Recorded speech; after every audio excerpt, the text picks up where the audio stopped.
তাহলে অনুপমা দেবী বলুন আমি কার, এই অনুপমা দেবী মানে আর তো অনুপমা দেবী আপনি বলুন যে আপনি কার।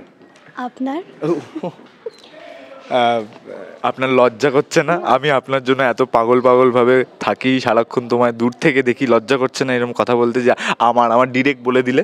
আপনি কিভাবে দেখুন একটু বলে দিন, কোথা দিয়ে দেখেন? ওইটা তো দেখি, ওটা প্রমোতে দেখেছে, হ্যাঁ ভাঙা পাঁচিল দিয়ে দেখি, মানে কত কি দূরবীন দিয়ে দেখে অবভিয়াসলি, মানে এত সুন্দরী একজন মানুষকে আমি দূরবীন দিয়ে অত দূর থেকেই তো দেখতে হয়। সুন্দর একজন মানুষকে তো দেখবেনই অনুপমা। তুমি পড়াশোনাই করো বুঝলে, তুমি বিদ্বান, তুমি ওরম ভাবেই থাকো, তোমাকে আর অনুপমাকে পেতে হবে না। তুমি যাই হোক, আমি তো পেতে চাইনি, আমি তো ওনাকে বন্ধুর মানে ভাতৃসমহ ওনার হবু বউ হিসেবেই দেখি, বউঠান হিসেবেই দেখি, হ্যাঁ ওনার বাগদত্তা হিসেবেই দেখি।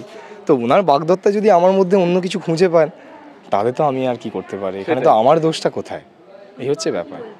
অনুপমা আপনি, আচ্ছা আপনি কি বলবেন আপনার যে, হ্যাঁ আমি বলছি যে আমি হাইটে একটু প্রবলেম। ও আচ্ছা হ্যাঁ বলুন এবার।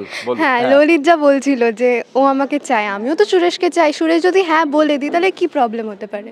আপনি হ্যাঁ বলছেন না কেন আমাকে? রিয়ালিটি চেকটা পাবেন না, সেটাই দেখানো হবে। না আমার চাই, তুমি হ্যাঁ বলতে তোমার কি আছে? তো সুন্দর আমি বইপত্র পড়ি। এখানে ব্যাপারটা হচ্ছে হ্যাঁ আমি বলতাম হয়তো, কিন্তু যেহেতু আগে থেকে এটি মানে ঠিক করা যে বন্ধুর সাথে আপনার বিয়ে হবে, আমার বন্ধুর সাথে আপনার বিয়ে হবে, তো সেক্ষেত্রে সুরেশ, আমার বাপেরা আগে থেকেই ঠিক করে রেখেছিল আমার আর তোমারই বিয়ে হবে। তখন তো আমার মতামত নেয়নি, এখন নেবে। হ্যাঁ তো এখন মতামতটা আপনার হয়তো পাত্তা দেওয়া হবে না, আপনি তো ছোট, তো সেই হিসেবে এবার আমার তো কিছু করার নেই এখানে, আমি কি করতে পারি বলুন?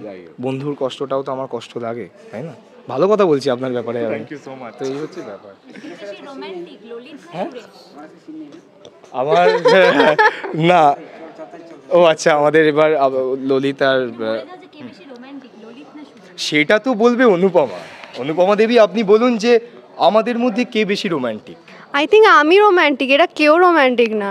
আমি ভাবি আমি এদের ব্যাপারে রোম্যান্স করি, ওরা কিচ্ছু করে কিন্তু না। আপনি তো গল্প চেঞ্জ করে দিচ্ছেন এইভাবে। না আমি ও এ বলছে মানে পাগল প্রেম। ক্রিপ। ক্রিপ? আমি চললাম, আমি আর এইরকম ভাবে আপনার সম্বন্ধে উনি শব্দ ব্যবহার মানে ও প্রেমটা করে কিন্তু একটু ক্রিপি ভাবে, বুঝবে, ঠিক বুঝবে, সময় যাক সব বুঝবে যে কেন এইসব করতাম। সুরেশ কিছুই করে না, ও শুধু আমি করি আর ও আমাকে না বলে দূরে যান আপনি। হ্যাঁ কাউকে ঠিক পেলাম না ভালো। আমি ভালো। আসল ব্যাপারটা কি সেটা যদি দর্শক জানতে চায় তাহলে কি করতে হবে সেটা এবার। তাহলে তো আমি বলবো যে আকাশাটের পর্দায় 21শে নভেম্বর থেকে সোম থেকে শনি আপনারা চোখ রাখুন। শরৎচন্দ্র চট্টোপাধ্যায় অনুপমা প্রেম আসছে সাহিত্যের সেরা সময়তে, মিস করবেন না একদম। ঠিক সন্ধ্যে 7:30টায়। অবশ্যই একদম দেখবেন।